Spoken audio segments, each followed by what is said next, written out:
Now, because I know you and I know what Tupac meant to you and the relationship that you had with him. And if people don't really know hip hop, they have no clue that's even you on that song. Right. Yeah. And I know your eyes are sweating, so Right. you can take a moment, but I want you to tell me,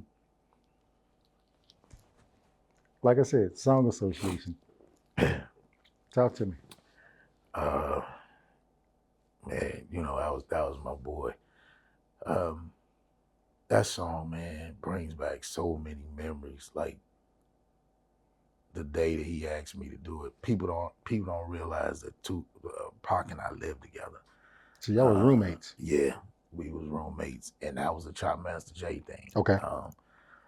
Because he wanted me because to be honest with you, Pac bought me to he bought me to Digital Underground. Okay. I was singing background with my brother-in-law Glenn Jones, and we were over in Japan. Okay. Digital Underground was at the Coliseum. We was at the club. It was the Imza Coliseum and the Imza Club. And Pac came into the club, and we was performing. He stayed there, was drinking, and he was 19. He wasn't even supposed to be, in there by himself. But they didn't care. They knew he was part of Digital Underground. So in between our shows, because we did 3 shows a night, and in between, I think the second and third show, he came over. That's when he came over. Heard when we were finished with the show, he was like, "Hey man, you got to come next door. You know Digital Underground." I said, "Yeah man, I know Digital Underground." He said, "Man, we next door. We on this tour with it was Naughty by Nature, Okay. Queen Latifah, and Digital Underground." And he was like, "Man, just come over, holler at Shock, man. I want Shock to hear you and all of that kind of stuff." So after our show, G for y'all. G, Yeah, Shock rest G. in peace, Yeah. Shock. So he came back over because they played late. The show was late over there. He came back over, grabbed me after the third show. We went over, met. He introduced me to everybody. He had me to come on stage with him. He didn't even care if I could sing, because Shock G was one of those people that just liked the artistry. Yep. And I guess I looked like an artist to him. So whatever was gonna come out my mouth, he was with it. But he knew, he called Pac too. He was like, whatever two say, I know he gotta be, he gotta know what he's talking about. So man, I went on stage, man, they pulled me up there, man, and got to doing my riffs and, running across the stage, just getting wild with them. And Shock, you don't think he's looking, because when he turns into Humpty, he's a whole nother person. It's another character. I'm telling you, he zones out. He don't even know who Shock G or Greg Jacobs is. He's Humpty. So he not paying attention to me on stage, but all the while paying attention. We come back, we kill the stage because we came before Latifah and Naughty by Nature. We killed it, came off. Because Naughty was headlining, right? Or was Latifah headlining? Naughty. Okay, Naughty was headlining that one. Yeah, okay. Yeah. So, and we opened. We opened the show. It was somebody on before, I can't think of who it was, but it was of no significance. But after we went in the dressing room, everybody was jumping around, chilling. Shock was Humpty at the time doing the interview. Even after the interview, he walks around and he would just be Humpty. Like you're not, even though the show is over, he's still who he is. He's still who he is until he takes it off. Once he takes it off, even undressing, until the last final thing is off he's Humpty. Talking like him, all of that. He took off them glasses, and because the glasses and the nose was connected. Hat came off first, then he took off them glasses. He was like, "Hey Dave, what you know what I'm saying?" It was almost like a whole spirit shift. It was a different person. I'm telling you, a total different person. Then he asked me, he was like, "Hey man, what's going on with you? What you doing? Man, we came back from there. My brother is here. He can testify to it. I came back.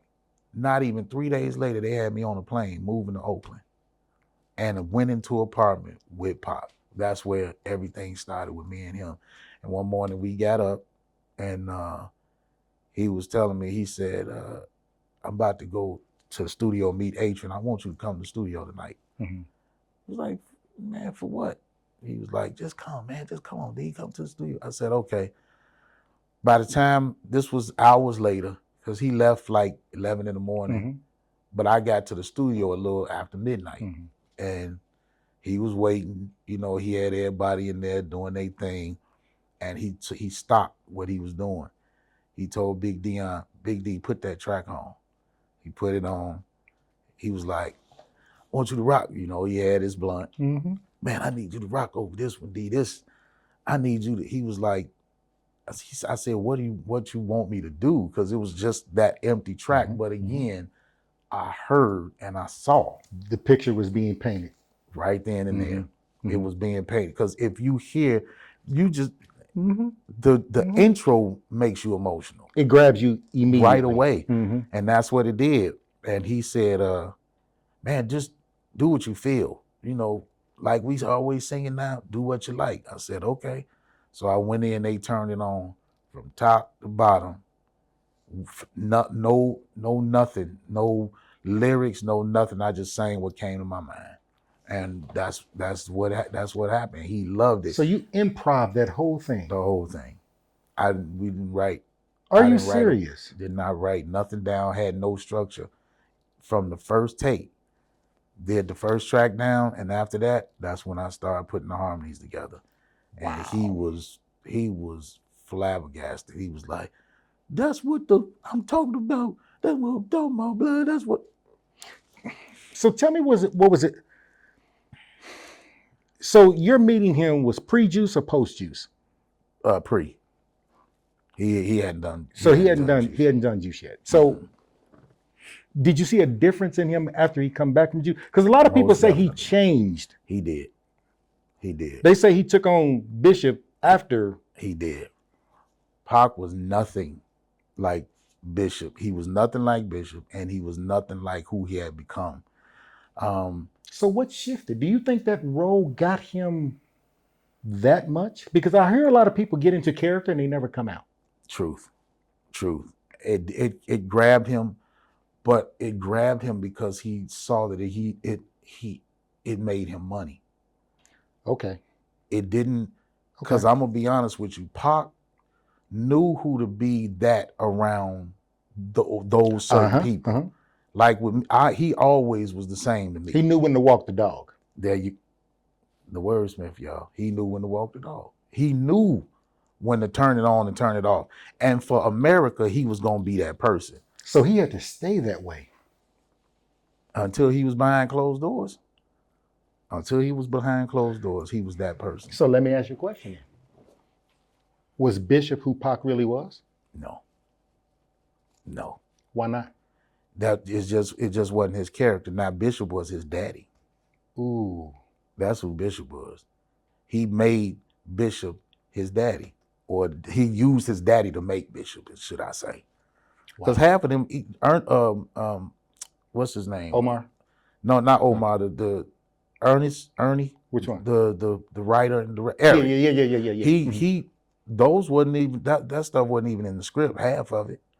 Pac put that there. He you know, because a lot of times, you know as well, as directors, they tell you to be, you know what I'm saying, embellish the character. Oh, yeah. You know, they'll let you go so far. Sometimes they'll bring you back in, sometimes they won't. And they never reined him in. But Eric didn't, he didn't change. He just let him go. He let him go. And he bought his that was his daddy he was playing. So did it help or hurt him, or both?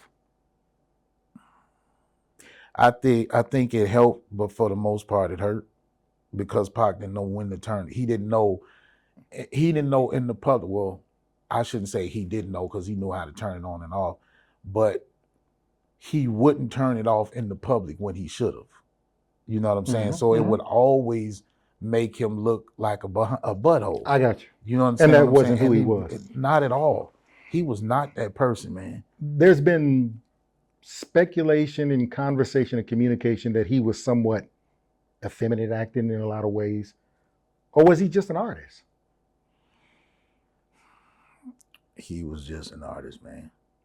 So he was just an artist that He was just relished the arts. Because he went to school, a school for the arts in high school in Baltimore. He was just a lover of the arts. You know what I mean? And again, he knew how to sell records. And the crazy thing about Pop was he didn't really care about film. It was music. But he did both so well. So well. It was almost like that was what he was born to do. And I believe it was. I believe it was because I saw the ins and outs of him every day. You know, when you live with a person for almost 5 years, you see. Wait a minute, y'all was roommates that long? Yeah, definitely. Definitely 3.5 years because we stayed in the same apartment for 3 years.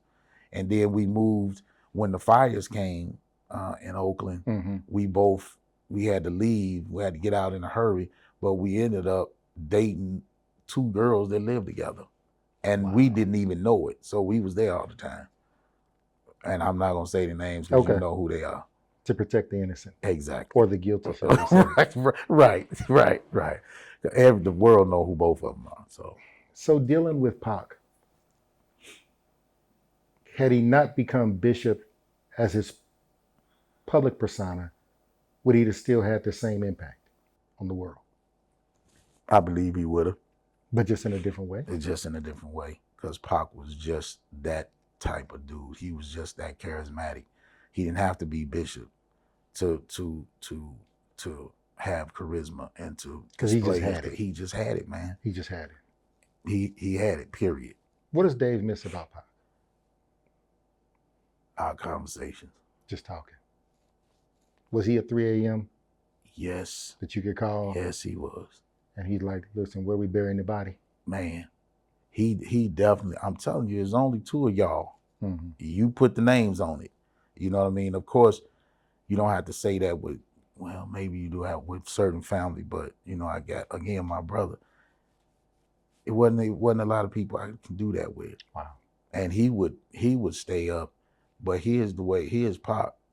The difference between you two was after he finished, you know, burying my bodies, I had to turn around and bury his. Oh. You know what I mean? Because he I'm just gonna bury my own. Yeah, right. Yeah, I'm gonna bury my own. Right. But he would, and he would. Now you gotta listen to me. You know what I mean? And let me tell you why I would bury my own, because I like what you're saying. You saying after you got done, because that trust should be reciprocal. Right. I wouldn't want to put you in that predicament. Yeah, I know, man. Pretty much. Yeah, because you said something to me a few years ago that I never shall forget. You said, bro, when you go do your dirt on your own. You remember that? You said, do it on your own. Don't take nobody with you, because if you take them with you, they can tell on you. That was one of the things you told me. You said it another way. I'm paraphrasing it.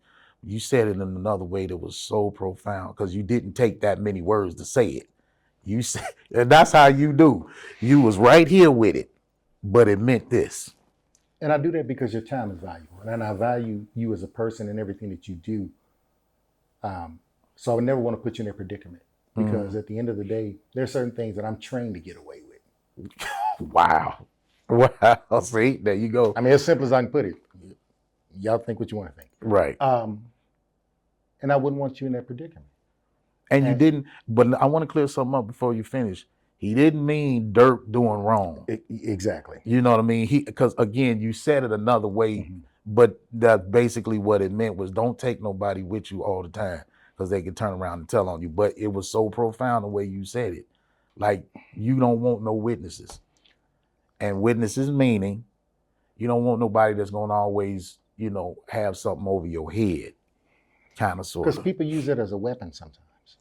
And I think that's where you was even talking about when we started the first part of the interview, with you being authentically Dave Hollister to most people. You can't be that. Right. Because they will take and hold certain things over your head that you're like, man, but I just wanted an outlet. Now you're using it as a weapon. And that's not always a good feeling. Continuing on with that.